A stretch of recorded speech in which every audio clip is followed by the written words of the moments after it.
Hello everybody, hope you're doing well. Welcome back to another One Piece review. This time we're covering Manga chapter 1189. Boy, Oda is doubling down on Luffy getting his ass kicked. First giving us a throwback to Crocodile and then amping it up. So you saying to Luffy, hey, you get two more for the price of one. It's a bad day for Nika, Joy Boy, in the form of Luffy in Gear 5th. But help is on the way. But before we get into that, we've got a pretty awesome cover request with a cover page. It's with Nami on, along with 3 chimpanzees, 3 monkeys, referencing the monster trio. You've got Luffy, Zoro, and Sanji. Obviously, they're acting their own way. It's cute with Nami getting pissed off. Speaking of Luffy, let's start off with the start of this chapter with Luffy bleeding out the mouth because he's been shish kebabbed with the Bofu, the Blade of the Void. The newest weapon of Emu, but not the only weapon we get introduced to in this chapter. So it's just a bad day at the office for Luffy. He gets smashed into the tree. That looked nasty, I will say that. You know this is bad when even Usopp is freaking out and Nami's asking Usopp what's wrong. I love how everybody's chilling looking on. Meanwhile, you got Brook in the background trying to wake up Gunko, who's been freed from the ice. The ice is melted. You got Rataskia, who's trying to actually attack because it thinks Gunko's still a threat, which technically she is, but she's out of commission right now. Then out of freaking nowhere, well, I shouldn't say out of nowhere, in comes the new Giant Warrior Pirates to help out the Straw Hats here. You got Gerd patch up Loki, which is cool, which looks like we're going to get the Haradine Loki team up, which is going to buy Luffy some extra time here. Speaking of the World Cup vibes, this whole section of the chapter actually turns into who could possibly be on the throne, who sits above the Gorosei, top of the world government, because Loki says, yeah, I think I know. So that's obviously due to Red Eye Shanks, which I was kind of disappointed because I felt like this would have been the opportunity for Oda to highlight what Shanks did to Loki, but to me, I don't know anybody else, it doesn't seem like he did anything. Because it richly reveals Loki's going out, he's going to challenge the world government. Shanks warns him that's a bad idea. But before we get into that, we got Emu piercing Luffy with a second blade out of nowhere. And this is actually interesting because Emu for the first time actually calls Luffy by Monkey D. Luffy. But brothers, each carrying a different family name. One of them was killed by the Marines, obviously referring to Ace. And then he refers to Saba because he mentions, oh, the other appeared among the Revolutionary Army to spread his fame. Interesting, he doesn't mention a thing about Dragon though. Not before we can go any further, Emo introduces his second Sea King sword, the Fragrag, and just pierces Luffy again into the tree. He's not going anywhere. Right now, this is where Loki goes into his, I guess, ordeal with Shanks. When they go back up and they talk about what Loki's going to do now, he's going to avenge Harold and his soldiers by going out and seeking out the world government. Shanks tells him that's a bad idea. I know what you're up against and it's more than you can handle. Because Shanks already knows Emu's sitting at the top because he's obviously a former celestial dragon. He's also a former holy knight, so he would know about this. And Shanks again asks, who's your enemy? From who will you take revenge? And Loki just screams the world government because he doesn't know anybody. And Shanks goes on, who is controlling it all and manipulating it? He is the king of the world, referring to Emu. And Shanks goes on to say, if his defeat was possible, someone would have defeated him before you. For the people that are saying that Shanks might stand a chance against Emu, no, I'm sorry. And considering the fact that Teach already wounded him before he even before he returned to Marijoa. And I like how we got a panel of Zebek. No wonder Zebek got PTSD and decided not to fight Emu solo without forming the Rocks Pirates. He would have got absolutely annihilated. I'm sorry. Hold on, considering what Zebek went through involving Emu and Saturn, and considering this wasn't even Emu in the flesh, Jesus Christ. I hate to think what would have happened to Zebek had they have actually fought. Jarl tells Loki not to act recklessly. So that's why we cut back to the present. I left the country out of respect and I couldn't reach him. He truly is the king of the world. But this is where we get the vibes of a team up between Haradine and Loki, because it says then he represents the perfect opportunity to eliminate him. And Haradine says, let me help you, but I won't object for the revenge of my father's murder. And this is where the Straw Hats also find out the world government has somebody above the Gorosei. While this is going on, you have Brook telling Rataskia, do not interrupt. And Chopper tells Brook, said he froze the woman because she's dangerous.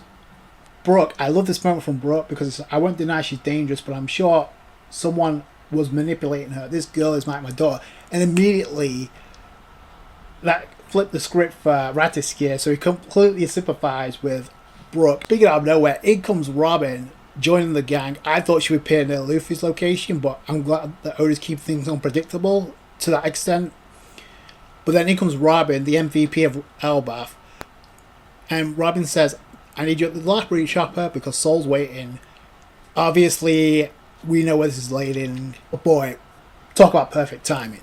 But this is where the hype of the monster trio kicks in, because it's not just Luffy that's about to get an upgrade or Sanji about to get an upgrade, in my opinion.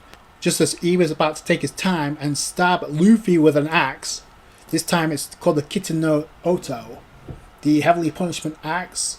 You knew immediately where this was going, by the way, as soon as he pulled out an axe. But we also go to where Zoro and Summers are fighting, and obviously Zoro's having a hard time. One, because of the upgrade that Saint Summers has, and two, Zoro's dealing with some injuries via Emu's attack.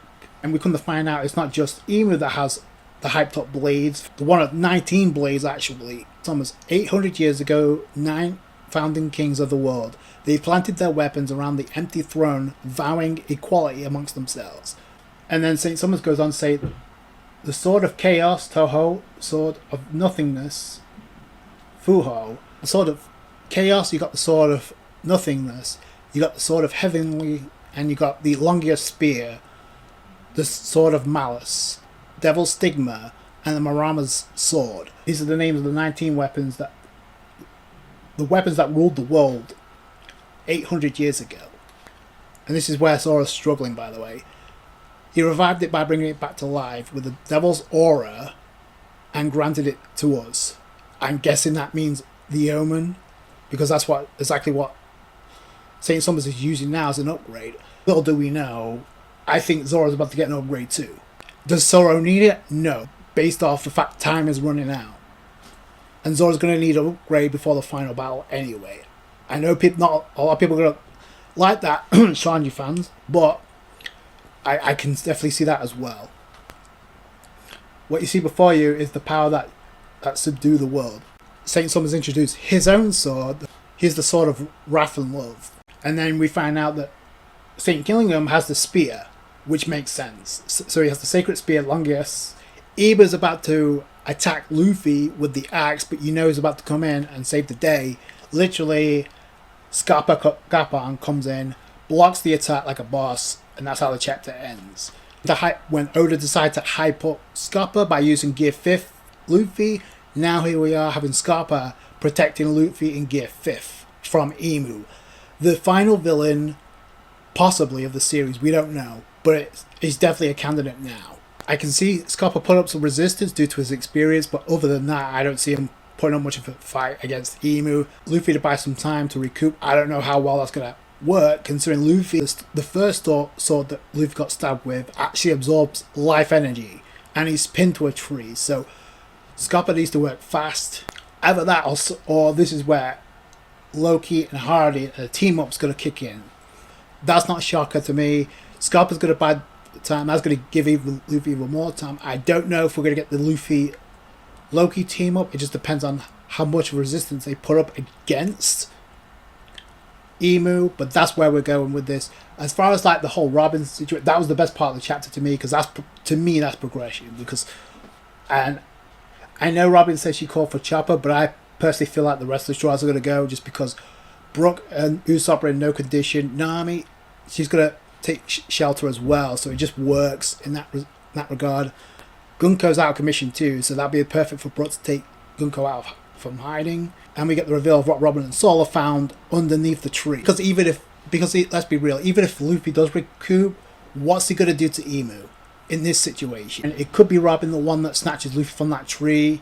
It would make sense if they're close to it, but we'll have to wait and see. I'm more excited to find out what Robin and Sol have found now that Robin's in the picture.